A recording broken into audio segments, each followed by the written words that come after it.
इस कार्यक्रम के पुण्यार्चक हैं श्री वीरचंद, श्रीमती उषा रानी, श्री राजेंद्र कुमार, गजेंद्र कुमार, श्री अजय कुमार, श्री प्रवीण, श्रीमती प्रिया, श्री विकास, श्रीमती मेनका, श्री प्रणव, रेशम, अक्षित, तनिष्क, कश्वी, लाव्या एवं समस्त बड़जात्या परिवार, कामा निवासी, दिल्ली, जयपुर प्रवासी, फर्म एकता एंटरप्राइजेस।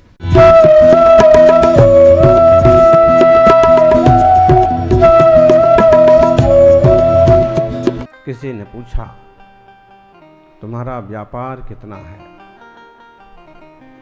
किसी ने पूछा, तुम्हारा घर द्वार कितना है? लेकिन किसी ने ये नहीं पूछा कि तुम्हारा निजात्मा से प्यार कितना है। किसी ने ये नहीं पूछा, तुम्हारा परमात्मा से प्यार कितना है। दुनिया में जो प्रश्न उत्तर होते हैं वो लगभग इसी तरह, कैसे हो? उत्तर क्या होता है? अच्छे हैं। और आजकल हाउ आर यू? उत्तर क्या होगा? I am refine. फाइन।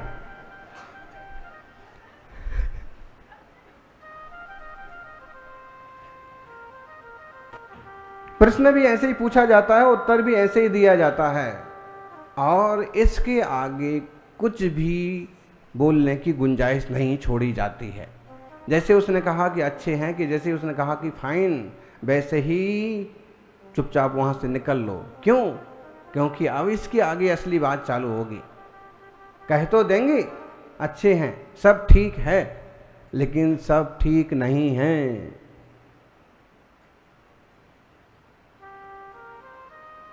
यानी सब कुछ ठीक होता तो आप यहां ना होते और हम भी यहां ना होते। कुछ ना कुछ तो गड़बड़ है,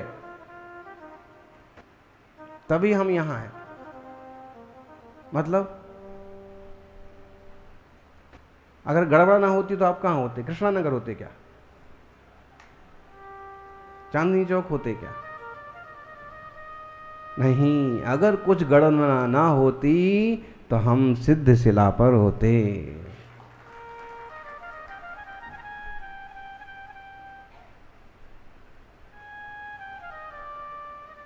सबसे बड़ी गड़बड़ यह है कि हमने वस्तु व्यवस्था को नहीं समझा है।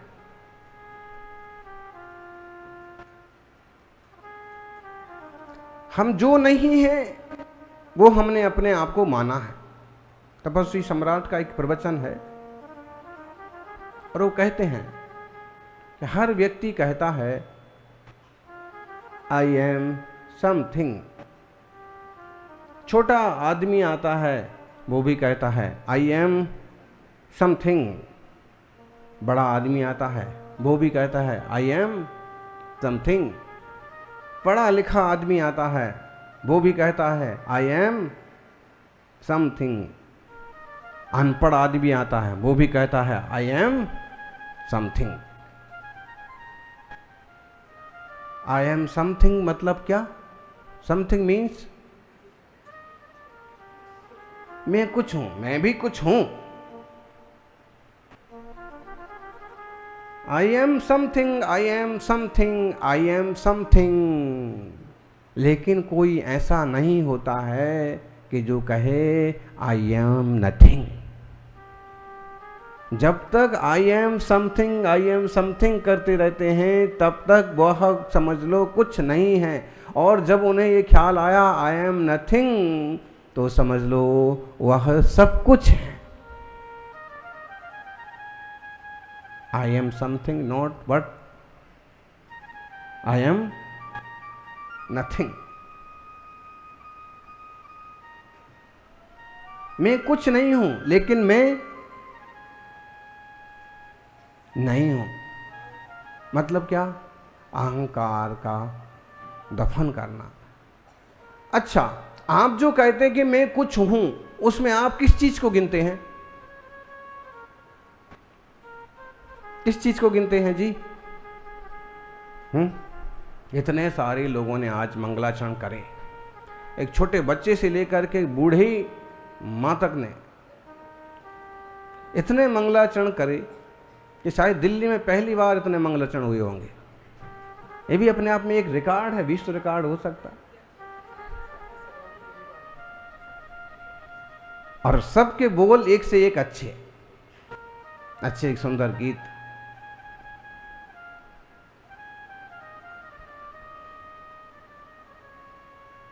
अब इसमें कोई हिसाब लगाएगा कि मेरी आवाज अच्छी रही, किसी का हिसाब होगा कि मैं बहुत अच्छे से खड़ा था, कोई ऐसा सोच रहा होगा कि मैंने माइक बहुत अच्छे से पकड़ा था, और कोई शख्स समझ रहा होगा कि बाकी लोग तो ऐसे ही खड़े थे, गा तो मैं ही रहा था। ठीक है, अब ये क्या हुआ, आई एम समथिंग, मैं कुछ हूं। लेकिन हम उतना ही समझते हैं, बहुत छोटा समझते हैं हम, मैं कुछ हूं थोड़ा सा समझते हैं, मैं सब कुछ हूं ये क्यों नहीं समझते हैं। देखिए, या तो आप अपने शब्दों की प्रशंसा करेंगे, या आप अपने बॉडी लैंग्वेज की प्रशंसा करेंगे, या आप अपने रंग की रूप की प्रशंसा करेंगे, या आप अपने चलने चाल ढाल की प्रशंसा करेंगे, लेकिन वास्तव में ये सब चीजें क्या आपकी हैं? आप कहोगे हैं। गाया किसने? कौन गाता है? आत्मा गाती है? नहीं गाती है। फिर कौन गाता है?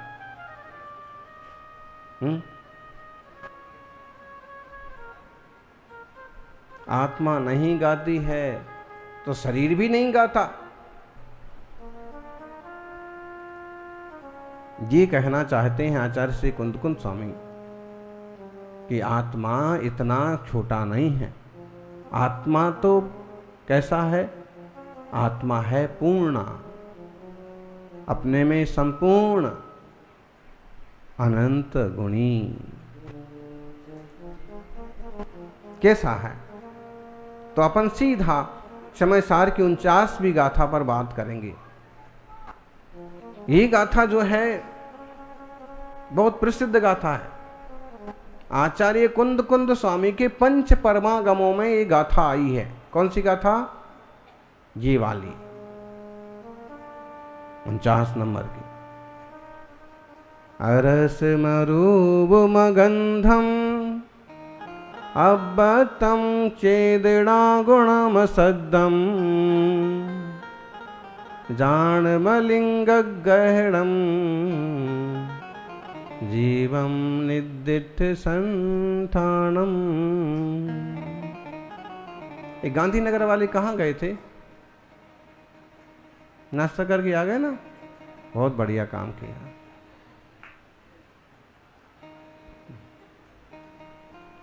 सीखो कुछ समझदारी इन लोगों से।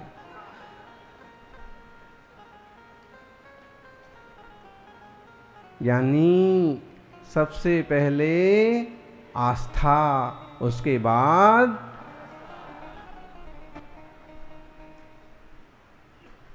लेकिन लोग उल्टा करते हैं, पहले नाश्ता उसके बाद गुरु से कोई वास्ता।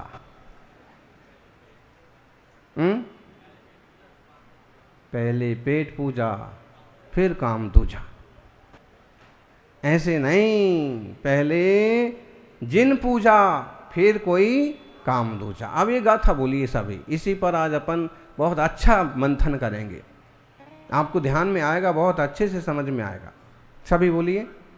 अरस मरूप मगंधम अब्बतम चेदड़ा गुणम सद्दम जाणमलिंग गहणम।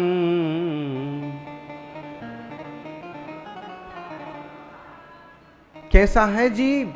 आत्मा कैसा है? कि वो छे आत्मा अनंत गुणों ने गोदाम छे, चैतन्य घन छे, आनंद स्वभावी छे। कि वो छे, देखो सबसे पहले क्या लिखा है? अरस। रस नहीं है आत्मा में। रस किस में होता है जी? फलों में होता है रस। रस किस में से निकला? जूस किसका बनता है? फलों से निकलता। फल क्या चीज़ है? पुद्गल की संरचना है। रस जो है वह पुद्गल में होता है, जीव में नहीं होता है। जीव एक भिन्न द्रव्य है, पुद्गल दूसरा भिन्न द्रव्य है। इसलिए जिसमें रस हैं वो पुद्गलात्मक रचनाएं हैं। आपके शरीर में रस है कि नहीं है? बोलो बोलो मुंबई वालों, शरीर में रस है। कौन सा रस है? एप्पल का रस है कि अनार का रस है? हैं? एप्पल और अनार तो नहीं कह सकते हैं, लेकिन कोई खट्टा मीठा चरपरा कसायला ये कोई ना कोई तो है। अगर इसमें रस ना होता तो मच्छर क्यों काटने आता? बताइए आप। तर्क है, इसमें रस है इसलिए मच्छर पीने आता है। और जिसका जितना टेस्टी होता है मच्छर उसको उतना ज्यादा। कुछ लोग होते हैं मच्छर ही नहीं काटते उनको। क्यों नहीं काटते हैं? साहब वो टेस्टी। किस किस को मच्छर नहीं काटते? आपको मच्छर नहीं काटते? ये यू आर वेरी खड़ूस।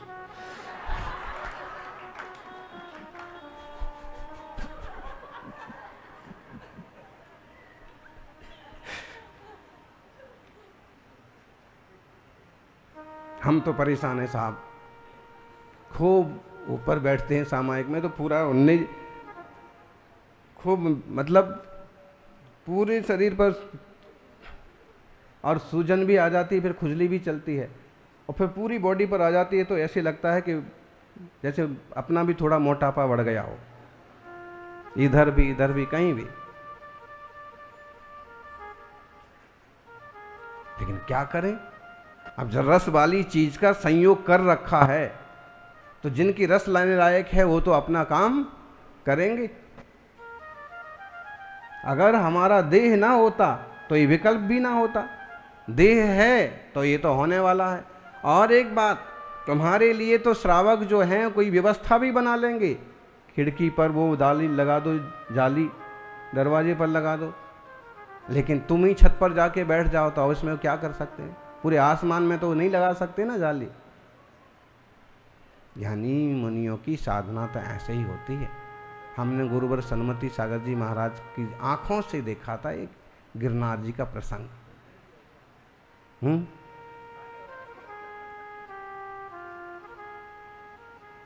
तेरापंथी कोठी में मानस स्तंभ है, बीचों बीच बड़ा, वहां जाना हुआ। और आचार्य महाराज अक्सर कर मानस स्तंभ की कटनी, चबूतरा जो होता है छकड़ा सा, इतने ही पर विश्राम करते थे। वो कभी ऐसे अपने जैसे आज तखत पर हम विश्राम करते हैं या आजकल साधु करते हैं, ऐसे तखत यूज नहीं करते थे। कभी नहीं देखा हमने तखत पर उनको। बैठने का हो कदाचित प्रवचन के लिए तो बैठेंगे, विश्राम के लिए तो ये इस टाइप की बेंच, अगर कोई ऊंची चीज है तो ज़्यादा से ज़्यादा इस टाइप की बेंच, और नहीं तो फिर वो 2 इंच 1 इंच का मोटा सिंपल सिंगल पटिया। वहाँ गर्मी का समय था, वो सीधे उसी पत्थर पर लेटे हुए थे सकड़ी कटनी पर। हम 9 सवा 9 बजे या 10 बजे बाहर गए तो देखा, ऐसे दूर से देखा तो देखा कि जैसे कोई झीनी झीनी काली चादर महाराज जी के ऊपर डाल गया हो, जैसे झीनी चुनरी होती ना, इस टाइप की कि शरीर भी दिखता है। तो हमको ऐसा बहुत जोर से ऐसे लगा कि मतलब मामला क्या है, कौन डाल गया। जब हम पास में गए तो हल्का हल्का अंधेरा तो था, तो अंधेरे से भी ऐसा भ्रम हुआ। दूसरा पास में जाके देखा तो ढेर सारे मच्छर, मतलब वो एक तरह का पूरा आवरण बन रखा था, ढेर सारे मच्छर। फिर भी वो आराम से उसी मुद्रा में चिंतन मनन में परिशय जय, भाई हम तो उनके वंशज हैं।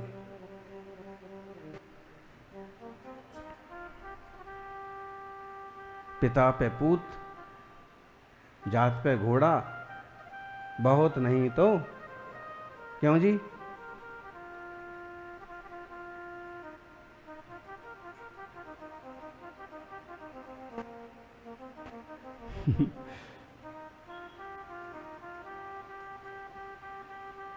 तो थोड़ा थोड़ा थोड़ा थोड़ा करके धीरे धीरे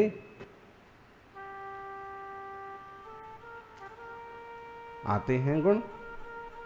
खैर, उदाहरण बीच में आ गया, समझना मूल है। अरस मरुव मगंधम अब्बतम चेदना गुणमसद्धम जान मलिंग गहणम जीवम निर्दिष्ट संतान। मतलब क्या हुआ? सबसे पहला कौन सा शब्द है? अरस, रस नहीं है। दूसरा बोलिए, अरूप निकलेगा। आरसम, अरूपम, अरूप है, रूप नहीं है। फिर तीसरा क्या निकलेगा? अगंध, जीव में, आत्मा में कोई तरह की गंध भी नहीं है, कोई तरह का रूप भी नहीं है। अब्बतम, और कैसा है आत्मा? अव्यक्त है। कैसा है? अव्यक्त है, इंद्रियों से नहीं पकड़ा जा सकता। और क्या है? चेतना गुण। कौन से गुण वाला है? चेतना गुण वाला है। असद्धम, शब्द नहीं है आत्मा। आत्मा न शब्द स्वभाव वाला है और न शब्द रूप है। और कैसा है? जीव जान अलिंग गहणम, किसी भी लिंग से ग्रहण करने में नहीं आता, किसी चिन्ह से ग्रहण नहीं होता। और कैसा है? हैं? अलिंग गहणम, हम चिन्ह बना रखे हैं, वास्तव में आत्मा का ऐसा कोई चिन्ह नहीं है चैतन्य के सिवाय। अलिंग गहणम, और जीव है अनिर्दिष्ट संस्थान। एक सुनिश्चित कोई संस्थान नहीं है आपका। यानी समझो, हमने जिसे अपना समझ रखा है वो हम है ही नहीं। कभी कभी भ्रम हो जाता है। गुरुजी ने कहा, जाओ बेटा भीतर से ग्रंथ उठा के लाओ। शिष्य भीतर गया, कुटिया में भीतर अंधेरा था और डर करके एकदम से बाहर आ गया। उसने कहा, गुरुजी कुटिया में तो सांप है। गुरुजी ने कहा कि बेटे जाओ, मैं मंत्र पढ़ता हूं, सांप चला जाएगा, तुम ग्रंथ लेके आओ। फिर अंदर गया, खड़ा रहा, लेकिन ग्रंथ उठाने की हिम्मत नहीं हुई। फिर वापस आया, उसने कहा, गुरुजी आपने कितना भी मंत्र पढ़ा हो लेकिन सांप कहीं गया नहीं। सांप तो वहीं है, हिला ही डुला नहीं। मेरी हिम्मत नहीं पड़ती कि उसके पास से निकल के ग्रंथ उठा के लाऊं। गुरुजी ने कहा, अब ऐसा करो, ये जो दीपक रखा है ना, ये दीपक उठा के लेके जाओ और जाओ ग्रंथ लेके आओ। इसको देख करके सांप भाग जाएगा। दीपक लेके अंदर गया और अंदर जाके देखा तो दीपक के प्रकाश में धीरे धीरे आगे बढ़ा तो देखा ये तो सांप नहीं है।